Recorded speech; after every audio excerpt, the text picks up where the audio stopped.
Good morning, Georgetown Alliance Church. My name is Peter. I am the pastor of Kindersley Alliance Church. Kindersley is in Saskatchewan, up by the Alberta border. I'm really glad to be able to meet with you today, and I was thankful to receive the invitation to send something. I heard it. The invitation came through Al McCautry, Big Daddy Al, as we like to call him behind his back. But I'm thrilled and truly honored and humbled to be able to participate in what is happening in Georgetown. And I'm excited by it. This is a church that these people, you, hold a special place in my heart as I pray for you often, as we talk about you often in my family, my wife and my 3 children. And even greater than that, in my extended family with my parents and my sisters and their husbands. We talk and pray for you very regularly. We're excited about what is happening. And one of the reasons that I'm excited about it is because in many ways, some of your history is my history, and some of my calling is your calling. Let me try to explain. I grew up in a church that for a while met in an area of Georgetown called Cedarvale.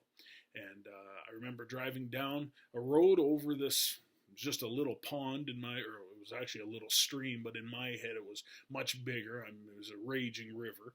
But we would drive over top of that, and we would meet in this community hall that we had rented out. I would go in with my father. My father was the preacher. That's what I called him. He was a preacher. I didn't know what pastor was. I knew what a preacher was. They preach. And so he went in early on Sunday mornings, and he went and he did his preacher things. Who knows what preachers actually do anyway? I think they only really work for about half an hour a week. But anyway, he would go in and he would do his preacher thing, and I would play in the church. I was probably 6 or 7 years old.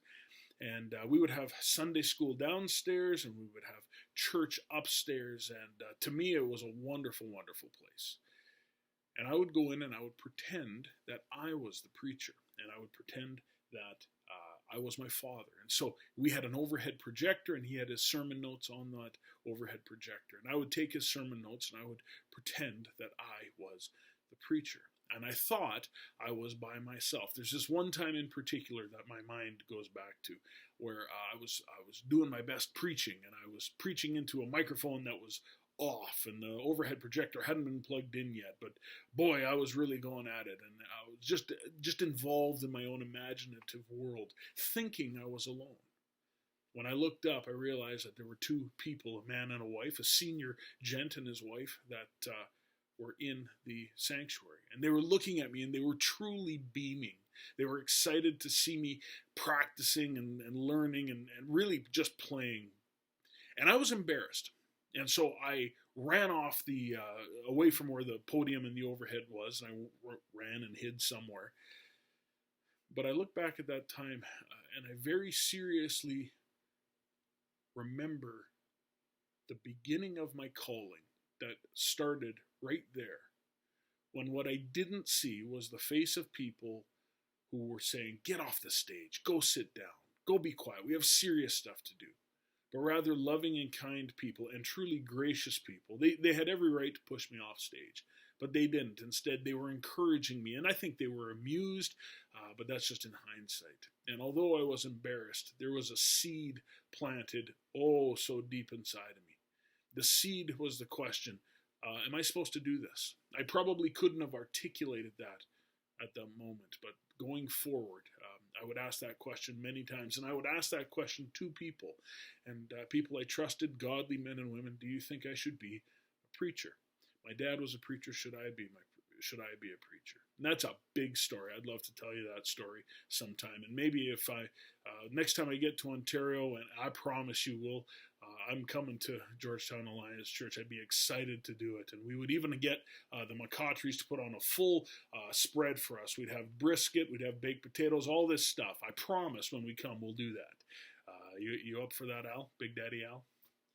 Those questions that I asked were deep questions, and they stemmed out of that Cedarvale place. That's where it happened. Life went on, and I went to school, and I became a pastor, And I carry with me always the person who discovered his calling, even just discovered enough to begin to question it at Cedarvale. You've had lots of stuff happen, as we all have. There's been some things that have happened lately, certainly since March, that have made meeting together very difficult. And there's been some turmoil, and throughout the turmoil, there's God's goodness, and there's far-reaching God's goodness and God's plan. There's a verse, it's in the book of Hebrews, and it's chapter 10. It says this, "And let us not neglect our meeting together, as some people do, but encourage one another, especially now that the day of his return is drawing near." I'm very thankful that Georgetown has played a role in my past. The fingers of effectiveness through the people who loved me and loved my family and called greater things out of me. Those fingers of effectiveness are evident in Kindersley. I am here because people dreamt into my life and called out of me a spiritual maturity, and they said, maybe you're to do this. Have you ever thought about it? Let me pray with you. Georgetown, I love what you're doing, and I ask you to ask those same questions, and I know that you are, as we are in a time of seeking out God's will and discerning what God wants. Be careful to meet together. Don't stop like some people do. Keep at it. Keep meeting together. So long as you can meet together in person, do it. When you can't do that, we stay online. We use online anyway, so let's use this. Let's stay together. When there's an obstacle in front of our way, spend about 0 seconds complaining about it. Instead, ask for God to help you leap over that obstacle. Keep trying to find what God wants from you. Who is it God is asking you to reach out to? There are people who need to hear the truth of who He is. There are people who God is tapping on the shoulder already. Remember, God does the work. We just have to be faithful. Thank you for inviting me to do this. I'm very grateful. I love you. I'm praying for you. I look forward to seeing you. If you're ever in Kindersley, come on by. I'd love to worship with you in person where I can see your face. Again, Georgetown Alliance Church, happy Thanksgiving, and we will see you as soon as possible. Talk to you later.